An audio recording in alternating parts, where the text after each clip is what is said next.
जी news का जनसंवाद अभियान। और जब से कोरोना शुरू हुआ है तब से हम कह रहे हैं कि यह है सबसे बड़ा जनसंवाद अभियान जिसमें कोई भी शक, कोई भी शुबा, कोई भी सवाल, कोई भी अफवाह, कोई भी ऐसी बात जो आपके दिमाग का, आपके जहन में आती है उसका उत्तर देने के लिए खुद यहां पर मंत्री, उप मुख्यमंत्री, मुख्यमंत्री और तमाम आला पैनल मौजूद रहता है। और आज हमारे साथ उत्तर प्रदेश के उप मुख्यमंत्री भी मौजूद हैं। ऐसे में जनसंवाद अभियान के तहत आप भी जुड़ सकते हैं। स्वास्थ्य मंत्रालय के मुताबिक 5,734 की संख्या हो चुकी है। बड़ी बात यह है कि संक्रमण के इस आंकड़े में तबलीगी जमात का हिस्सा 30% से ज्यादा है। वहीं दूसरी तरफ अगर हम बात करें सियासत की तो इसको लेकर के सियासत भी नहीं थम रही है। इससे पहले कि केशव प्रसाद जी, बहुत बहुत स्वागत है आपका। मैं आपसे चर्चा की शुरुआत करूं, उत्तर प्रदेश का हाल आपसे जानूं। मैं चाहता हूं, क्योंकि मैं इस वक्त पूरा देश एक साथ है, कोई सियासत नहीं करना चाहता, लेकिन ना जाने क्यों रह रहकर गाहे बगाहे कांग्रेस को सियासत का इसमें भी मुद्दा नजर आता है। मैं कपिल सिब्बल की अभी क्वारंटीन के ऊपर एक बाइट आई है वो सुनवाना चाहता हूं, फिर उसके बाद मैं चर्चा की शुरुआत करूंगा। सर, तो इनका जो सोशल डिस्टेंसिंग का प्रोग्राम था, लॉकडाउन का प्रोग्राम था, वो तो विफल रहा। कई लोग घर भी चले गए 200, 300, 400 किलोमीटर चल के। और कई ऐसे भी लोग हैं जो आपकी लाखों की तादाद में आज भी डिटेंशन सेंटर में हैं।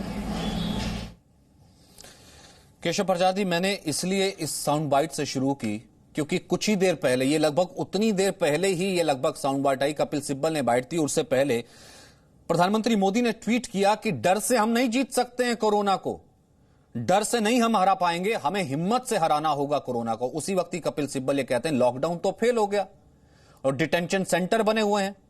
तो ऐसे में भी सियासत जब बात नहीं आती तो सर आप इसके ऊपर क्या टिप्पणी करेंगे? सबसे पहले तो मैं श्री कपिल सिब्बल जी एक वरिष्ठ नेता हैं। कोरोना संक्रमण का संकट साधारण संकट नहीं है। जब देश 130 करोड़ जनता माननीय प्रधानमंत्री जी के आह्वान पर एकजुटता का परिचय दे रही है। कांग्रेस के कुछ नेता कहते हैं कि कोरोना संक्रमण के मुद्दे पर सरकार जो भी कदम उठाएगी हम उसके साथ, और उसी बीच में इस प्रकार की टीका टिप्पणी करना, मैं समझता हूं कि ऐसे संकट के समय में जब पूरा देश, और मैं चूंकि उत्तर प्रदेश के नाते, उप मुख्यमंत्री के नाते उत्तर प्रदेश इस संकट का सामना कर रहा है, वैसे समय में इस प्रकार की टिप्पणी की अपेक्षा देश कतई नहीं करता है। इस समय देश में दल के आधार पर ये कोई चुनाव नहीं हो रहा है कि सरकार पर आरोप और प्रत्यारोप लगाया जाए। यह एक राष्ट्रीय संकट है या विश्वव्यापी संकट है। इस संकट में अभी सभी दलों के साथ देश के आदरणीय प्रधानमंत्री जी ने वार्ता की है। जो आपको उचित बात लगती है उचित फोरम पे कहिए, और यह राजनीति का विषय नहीं। इस प्रकार की राजनीतिक क्वारंटीन करने की जरूरत क्यों पड़ी? आपको ये मालूम है इसके कारण से संक्रमण कितनी तेजी से फैल सकता है? आपको मालूम है आइसोलेट करने की क्यों जरूरत पड़ रही है? क्योंकि इसके कारण सबसे बड़ी समस्या यही है ना कि अगर हम सामाजिक दूरी का पालन नहीं करेंगे, और अगर कोई समस्या, वो गरीब है, वो मजदूर है, वो जरूरतमंद है, हमने निश्चित तौर से उसको करने के लिए पूरी तरह से कोशिश किया है। कहां किसके कारण क्यों गड़बड़ हुआ, अब ये विषय मैंने पहले भी कहा था, आज फिर कह रहा हूं, इस समय चर्चा का नहीं है। इस समय इस संकट पर विजय कैसे प्राप्त की जाए, राष्ट्रीय एकजुटता का परिचय कैसे दिया जाए, लगातार आदरणीय प्रधानमंत्री श्री नरेंद्र मोदी जी यह प्रयास कर रहे हैं। उसमें कांग्रेस की यह जो भाषा रहती है, मैं समझता हूं कि देश इससे बहुत गुस्सा होता है, नाराज होता है कि जब सबको सहयोग करके, सबको मिल करके और इस संकट से निपटना चाहिए, तब इस प्रकार की टिप्पणी की जाती है। जी केशव प्रसाद जी, कहीं आपको दुख होता है कि तबलीग के खिलाफ कोई नहीं बोलता, जमात के खिलाफ कोई नहीं बोलता, जिसके कारण से 17 राज्यों की 99% जनता पर कोरोना संक्रमण का खतरा ऐसे मंडरा रहा है, और उन लोगों के खिलाफ कोई नहीं बोलता जो कि कोरोना फिदाइन बनके खुलेआम डॉक्टर्स पर थूक रहे थे, बदतमीजी कर रहे थे, और उनके साथ तो खुलेआम हमने देखा कि कैसे जो है सुलूक कर रहे थे। लेकिन योगी सरकार के अगेंस्ट बोलते हैं, मोदी सरकार के अगेंस्ट जरूर ये बोल रहे हैं। देखिए, मैं तो ऐसे जो जमाती हैं, जो मरकज का हिस्सा रहे हैं, उनके इस दुर्व्यवहार की बहुत बहुत मेरे पास शब्द नहीं है जितनी भर्त्सना करता हूं, निंदा करता हूं। जिस समय चाहे वो चिकित्सक हों, चाहे नर्सिंग से जुड़े हुए स्टाफ हों, चाहे पैरामेडिकल स्टाफ हों, चाहे हॉस्पिटल में सफाई करने वाले हों, चाहे एम्बुलेंस के चालक हों, चाहे पुलिस के जवान हो, चाहे अधिकारी कर्मचारी हो, अपने जान को पूरी तरह से दांव में लगा करके जब सेवा कर रहे हैं देश की, ऐसे समय में कांग्रेस की टिप्पणी और ये तबलीग की जमात के लोगों का व्यवहार इंसानों जैसा नहीं, मैं इनको कहता हूं ये हैवानों जैसा व्यवहार कर रहे हैं। और ऐसे लोगों को मेरे समझ में नहीं आ रहा है कि इस समय क्या इनको निश्चित तौर से सारे दलों को मिलकर के निंदा करनी चाहिए, विरोध करना चाहिए। और इसमें भी जब राजनीतिक भाषा का प्रयोग किया जाता है, उसमें भी जब कोई वोट बैंक की राजनीति को लक्ष्य लेकर के बातें की जाती है, तो उसकी तो मैं बहुत बहुत निंदा करता हूं, बहुत भर्त्सना करता हूं, विरोध करता हूं। क्योंकि आप उप मुख्यमंत्री हैं, लगातार योगी जी भी प्रेस कॉन्फ्रेंस कर रहे हैं, आप लोगों से संवाद कर रहे हैं, इसलिए मैं चाहता हूं कि उत्तर प्रदेश में किस तरीके की अफवाह ना फैले, उत्तर प्रदेश में किस तरीके की बात ना हो। कल एक ऐसी स्थिति आई थी जब कहा गया कि 15 राज्यों में कुछ जगहों पर सीलिंग होनी थी, लेकिन ऐसी बात आई कि नहीं, 15 के पूरे राज्य सील हो जाएंगे। तो ऐसे में यूपी की इस वक्त की स्थिति क्या है सर, ताकि कोई अफवाह ना फैले? एक उप मुख्यमंत्री होने के नाते टोटल 370 केसेज हैं, आगे का क्या रुख है सर? मैं विशेष तौर से उत्तर प्रदेश की जनता से बहुत विनम्रता पूर्वक चाहूंगा, न्यूज के माध्यम करना चाहूंगा कि किसी को घबराने की जरूरत, किसी को अफवाह करने की जरूरत ना, अफवाह के चक्कर में पड़े, ना स्वयं अफवाह फैलाएं। सरकार ने सभी जरूरी व्यवस्थाएं की है, कदम उठाए हैं। किसी के घर में कोई सामग्री नहीं तो होम डिलीवरी की व्यवस्था की है। 15 जिलों के कुछ इलाके ऐसे हैं जहां पर सर्वाधिक संख्या में इस प्रकार के संक्रमित लोगों के द्वारा संक्रमण फैलने की आशंका है। उससे सरकार पूरी तरह से सैनिटाइज कर रही है। जहां पर जो कदम उठाना है, जांच करने का काम हो रहा है। इसलिए प्रदेश के जो 15 जिलों के अंदर जैसे ऐसे केंद्र हैं जिन स्थानों पे निश्चित तौर से विशेष ध्यान देने की आवश्यकता है, उस पर सरकार ने निर्देश दिए हैं और उस पर कार्रवाई शुरू हुई है और कहीं कोई असुविधा नहीं हो रही। बाकी जिलों के लोग भी कतई घबराए नहीं, लॉकडाउन का पालन करें। इसी से हमारी रक्षा होगी, हमारे समाज की रक्षा होगी, हमारे प्रदेश और देश की रक्षा होगी। इसी में कोरोना के ऊपर हिंदुस्तान की जीत होगी, विजय होगी। और हम अमेरिका, इटली, स्पेन और फ्रांस आदि जो बड़े बड़े देश, संपन्न देश हैं, उनके ऊपर जो संकट आया, उस संकट को आने से पहले ही संकट से मुक्त हो जाए। एक बहुत बड़ी चुनौती आगे भी सामने है। 14 तक का लॉकडाउन है। आज उड़ीसा की सरकार ने इसे 30 तक का कर दिया। बहुत से राज्य अब से ही माइंड बना करके बैठे हैं कि जब प्रधानमंत्री करेंगे वीडियो कॉन्फ्रेंसिंग तो इस बात की सिफारिश करेंगे कि इसे सेंट्रल जो है पूरे तरीके से देश भर में बढ़ा दे। सर, यूपी की इस वक्त आंकलन क्या है? क्या लॉकडाउन बढ़ाने पर विचार है, फेज आउट होगा या फिर किस तरीके से होगा? इस पर 11 तारीख को माननीय प्रधानमंत्री जी के साथ जो वीडियो कॉन्फ्रेंसिंग संपन्न होगी, मैं समझता हूं वो 14 से पहले हो रही है। इसलिए 11 तारीख की वीडियो कॉन्फ्रेंसिंग जो देश के सभी मुख्यमंत्रियों के साथ बात करने के बाद निर्णय लेना है, इसी विषय पर सभी राजनीतिक दलों के जो संसदीय दल के नेता हैं उनसे बातचीत अभी संपन्न हो चुकी है, कल ही आपने देखा है। और आज उड़ीसा के मुख्यमंत्री श्रीमान पटनायक जी ने अपने यहाँ लॉकडाउन की अवधि बढ़ाने का फैसला लिया है। तो देखिए, यह सुरक्षा की दृष्टि से बहुत आवश्यक है और जब आवश्यक होगा तभी ये कदम उठाए जाएंगे। अन्यथा हमारी स्थिति भी उन देशों जैसी होने में देर नहीं लगेगी जहां लाश उठाने वालों की कमी हो रही है और संक्रमण इतना तेजी से फैल गया जो सभी प्रकार से चिकित्सा सुविधाओं से दुनिया के सबसे संपन्न और सभी आवश्यकताओं की कोई कमी नहीं है, ऐसे देश हैं। तो हमारे हिंदुस्तान में थोड़ी निश्चित तौर से हमें कहने में संकोच नहीं है। हमारे देश में, प्रदेश में अभी वो सुविधाएं नहीं है जो अमेरिका के पास हैं, जो इटली के पास हैं, जो स्पेन के पास हैं, जो फ्रांस के पास हैं, जर्मनी के पास हैं। तो हमें सतर्क और सावधान रहना चाहिए। और प्रधानमंत्री जी जो भी कहें, सरकार जो कह रही है वो जनहित में कह रही है, जनता की सुरक्षा के लिए कह रही है, देश की रक्षा के लिए कह रही है, उसका सब लोग पालन करें। और उत्तर प्रदेश के लोग, मैं निवेदन करूंगा, घबराएं नहीं। सरकार पूरी तरह से आपकी चिंता कर रही है। जिससे संक्रमण फैलने से रोका जा सकता है वो जरूरी कदम लगातार उठाए गए हैं और उठाए जाएंगे। हमारे मुख्यमंत्री आदरणीय योगी जी के नेतृत्व में कल ही कैबिनेट की बैठक संपन्न हुई है, उसमें भी कई महत्वपूर्ण निर्णय लिए गए हैं। और लगातार उत्तर प्रदेश सरकार का भी माननीय मोदी जी के नेतृत्व में देश के अंदर जो कदम उठाए गए हैं, पूरा देश उसको सराह रहा है। लेकिन उत्तर प्रदेश में भी माननीय मोदी जी के मार्गदर्शन में सभी वो आवश्यक कदम उठाए जा रहे हैं जिससे यह संक्रमण न फैले। कहा जा रहा है कि संख्या इसलिए कम है क्योंकि टेस्ट नहीं हो रहे हैं। असल में तो देखिए, वो आनंद विहार का इंसिडेंट जब सामने आया, हजार जो लोग थे, लेबर क्लास थे, वो अपने गांव तक पहुंचे, वहां तक भी संक्रमण हो सकते थे। तो टेस्ट ही नहीं हुए, इसलिए सैंपलिंग पता नहीं लग रही, इस कारण से आंकड़ा नीचे। इसके बारे में सरकार क्या कहेगी? नहीं, देखिए, ऐसा नहीं है कि सैंपलिंग की प्रक्रिया जो हमारे रोज कमा करके रोज खाने का काम करने वाले जो दूसरे प्रदेशों में रहते थे, उनको क्वारंटीन किया गया है।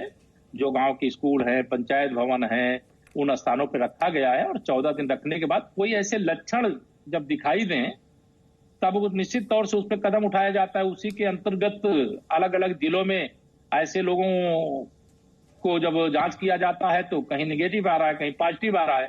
जो पॉजिटिव आ रहा है उनका इलाज हमारे चिकित्सक अपना पूरी तरह से कर रहे हैं, और जो अभी क्वारंटीन किए गए हैं तो 14 दिन की अवधि पूरी होने के बाद उस पर नजर रखा जाएगा। जरूरत होगी तो उनको क्वारंटीन करने के लिए और आगे कहा जाएगा।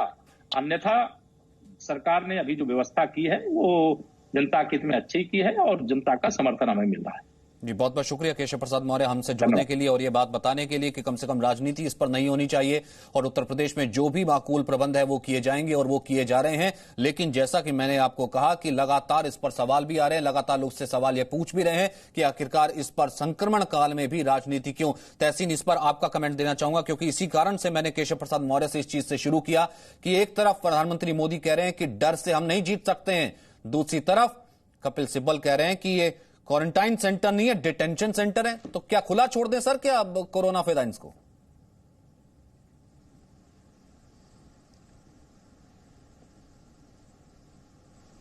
तहसीन, 2 या 3 चीजें मुझे बतानी है बड़े आदर से। सबसे पहली बात कि यूपी के अंदर लगातार जी आपको मेरी बात सुनाई दे रही है? मैंने सुनाई दे रही है, बोलिए।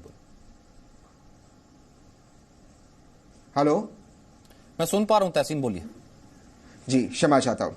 देखिए, ऐसा है कि यहां पर जो केंद्र सरकार ने आज किया, जी, सारे सूबों से उन्होंने पावर ले ली कि वे वेंटिलेटर्स, पीपीई मास्क परचेज करें और सेंट्रल ने खुद के पास ये पावर ले लिया।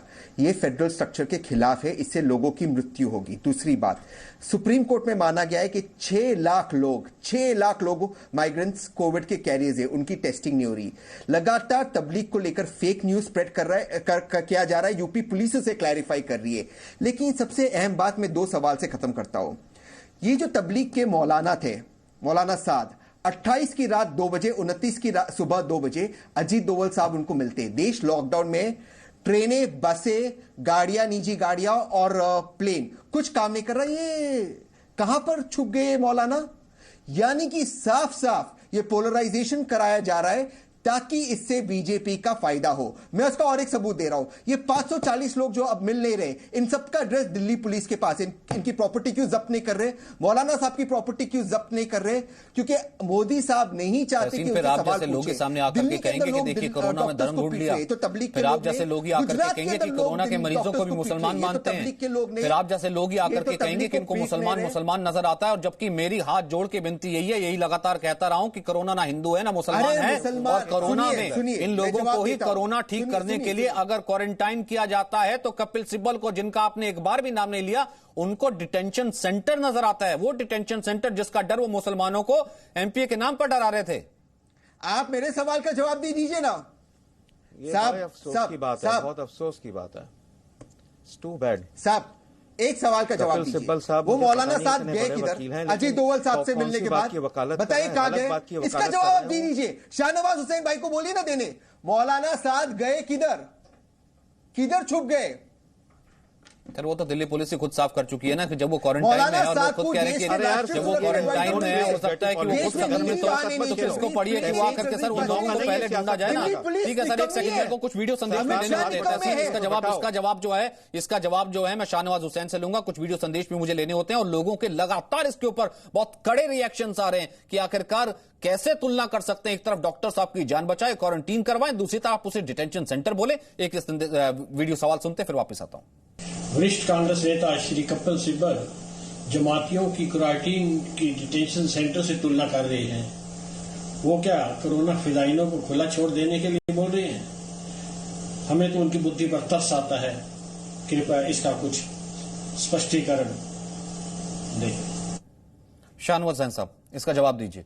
जो सवाल तहसीन ने उठाया, हालांकि उन्होंने एक बार भी कपिल सिब्बल का नाम नहीं लिया, जिनको डिटेंशन सेंटर नजर आ रहा था, जिनके लिए कहा जा रहा है कि क्या इनको खुला छोड़ दे जिनको कोरोना है, फिर क्या?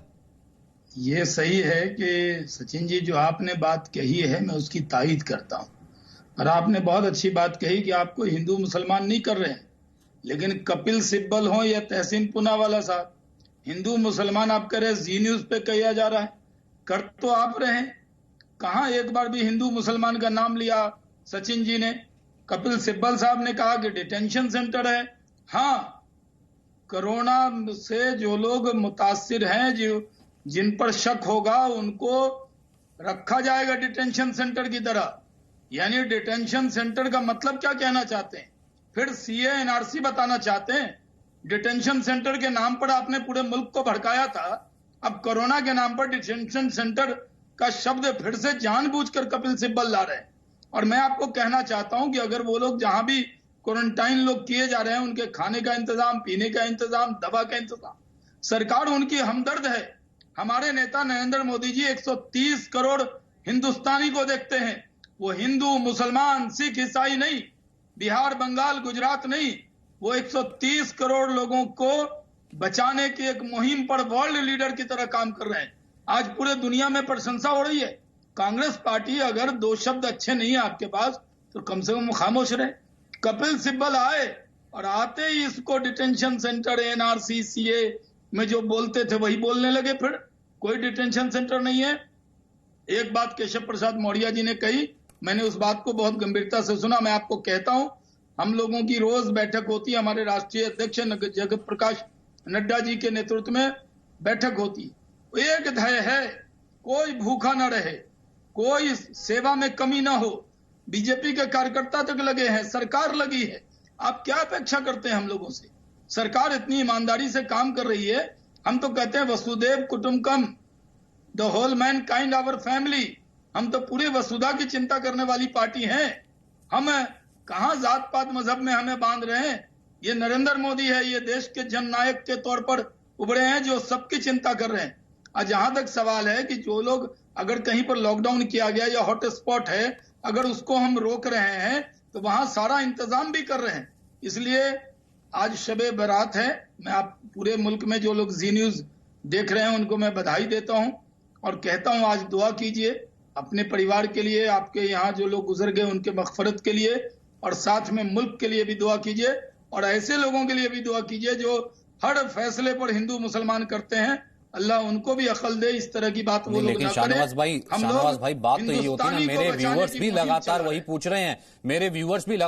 पूछ रहे हैं, जो कोरोना का फिदाइन जो 400-450 लोग अब भी कहने के बावजूद, हाथ जोड़ने के बावजूद भी सामने नहीं आ रहे हैं, या फिर वो लोग जो डॉक्टर्स पर थूक रहे थे वो किस तरीके के मुसलमान हो गए या वो किस तरीके के हिंदू हो गए, वो तो फिर किसी जमात के ना हुए ना। तो वो अगर किसी ना किसी अगर वो किसी चीज का अख्तियार रखते हैं तो वो सिर्फ एक्शन का एक नया का ये वीडियो सवाल है। शाहनवाज जी मैं वापस आता हूं एक सेकंड।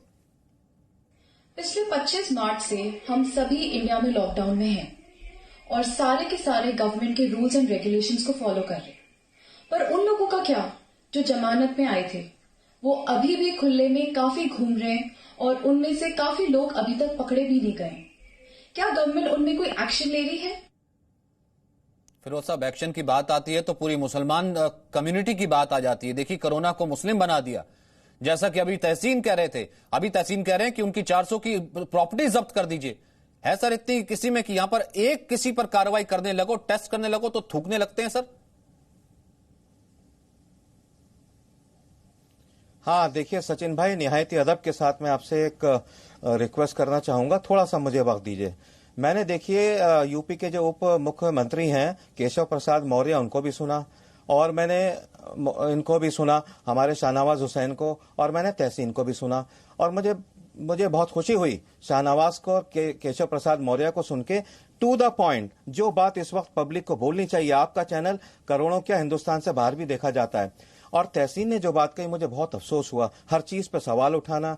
और उन्होंने, आपने रेफरेंस दिया उनको कपिल सिब्बल का, इतने सीनियर वकील हैं, one of the senior most lawyers, इस तरह से वो मुझे पता नहीं क्यों किसके ब्राउनी पॉइंट्स उठाना चाह रहे हैं। यानी ये वक्त है कपिल सिब्बल एंड कंपनी को, तहसीन एंड कंपनी को, कि सरकार का साथ दें, कुछ जो भी कुछ कर सकते हैं कंट्रीब्यूट करें। मोदी को बुरा कहना लगता है इनकी जिंदगी का नस्बुलैनी यही है। और मैं एक बात कहना चाहूंगा पूरे हिंदुस्तान के लोगों से, ये बिल्कुल सही कहा शाहनवाज ने कि सारे दुनिया में मोदी की तारीफ हो रही है। और मेरे पास एक वीडियो आया था अमेरिका से कि वो अमेरिका को आदमी कह रहा है कि हम ये चाह रहे हैं कि काश हमारा जो प्रेसिडेंट है वो मोदी की तरह होता। देखिए, मोदी जी के 3 मंत्रों पे आप अमल कर लीजिए जो पहली तकरीर में उन्होंने कहा था 19 तारीख को। पहला उनका मंत्र है लक्ष्मण रेखा, घर से बाहर मत निकलिए। दूसरा मोदी जी का मंत्र है सोशल डिस्टेंसिंग। तीसरा उनका मंत्र है जान है तो जहान है। और आखिरी जो उनका मंत्र है वो है कि आप अपने घर पे रहिए और जनता कर्फ्यू का अमल करिए। लोग तो ये कह रहे हैं कि आप अपने घर पर रहिए, 99 लोग घर पर रहते हैं, एक आदमी बाहर रहता है, एक आदमी 406 को फैला देता है, तो उस एक आदमी को क्या कहेंगे सर? उस एक आदमी को क्या कहेंगे कि सरकार ने उसको पकड़ा नहीं था, सरकार ने एयरपोर्ट पे नहीं पकड़ा था, सरकार ने जमात के अंदर जाकर नहीं पकड़ा था, एसडीएम वहां पर नहीं आया था, वहां पर जो है तमाम लोग मौजूद नहीं थे, और फिर उसके बावजूद हाथ जोड़ करके कह रहे हैं कि आप वापिस आ जाइए, न जाने कितनों तक वो कोरोना पहुंचा चुका होगा और उसके ऊपर केस भी दर्ज ना कीजिए। हरीश गुलियानी एक सवाल पूछ रहे हैं, वापिस आता हूं। ये मेरा सवाल है कि मरकज से निकले लोग या जमात से जुड़े लोग क्या सच में कोरोना होने की जानकारी छिपा रहे हैं? अगर ये लोग सामने नहीं आते तो क्या इसका कितना लोगों पर बुरा असर फैल सकता है? मौलाना कादरी, मैं चाहता हूं आज आप भी कम से कम ये दरख्वास्त करें, आप भी ये बात करें कि बहुत दरखास्त हुई, आज आप वार्निंग दीजिए कि गवर्नमेंट ने बहुत बर्दाश्त कर लिया, जो थे जमाती, जो थे असली तबलीगी वो आ गए, वो क्वारंटीन में हैं, और हम जैसे आप जैसे लोग मारे जाएंगे, वो लोग जो कि बाहर घूम रहे हैं, उन पर तो कम से कम मुकदमा दर्ज होना ही चाहिए।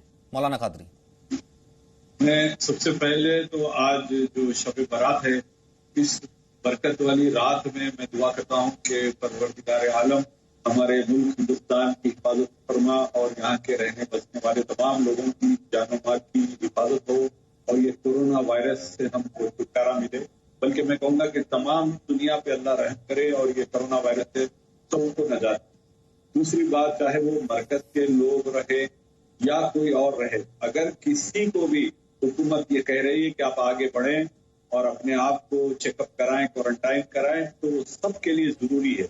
मरकज के 500 लोग नहीं बल्कि 5 करोड़ हिंदुस्तानी हजरात जो बाजारों में खुले आम घूम रहे हैं हुकूमत की बार बार हिदायत के बावजूद, तो तमाम लोगों को सोचना चाहिए कि हमारा इतना बड़ा 21 दिन का लॉकडाउन, बल्कि कुछ हद तक हम अभी कामयाब नहीं हुए हैं, सिर्फ इसीलिए कि तमाम हिंदुस्तानी जिस तरह जुस्तजू के साथ, पूरे दिल के साथ हमको लॉकडाउन का पालन करना चाहिए था, उसमें हम कुछ हद तक नाकाम। तो कहता हूं ना मौलाना कादिर, जब मैं कहता हूं कि उन लोगों को वार्न कीजिए, तो आप ये कहते हैं कि कुछ हद तक कामयाब नहीं हुआ क्योंकि कुछ हिंदुस्तानी। सर क्यों डरते हैं? बाकायदा नाम लीजिए ना, कुछ ऐसे जमाती, कुछ ऐसे कोरोना फिदाइन जो सिर्फ निकले इस इंटेंशन के साथ थे कि इस लॉकडाउन को फेल किया जाए, जिस कारण से आप और हम भुगतेंगे कि अब ये लॉकडाउन आगे भी बढ़ेगा, हम आगे सील भी किए जाएंगे इसी कारण से, क्योंकि उन्हीं को तो चिन्हित करना है ना सर। तभी दुनिया कह रही है कि अगर मेरे ऊपर मुकदमा हो सकता है तो उनके ऊपर भी अगर वो आकर संक्रमण फैलाए, जैसे पंजाब गवर्नमेंट किया, क्यों ना 307 का मुकदमा लगाया जाए। लगातार आपका सवाल मैं लेता रहूंगा, बड़ा पैनल जुड़ा हुआ है, छोटे से ब्रेक, वापस आ रहा हूं।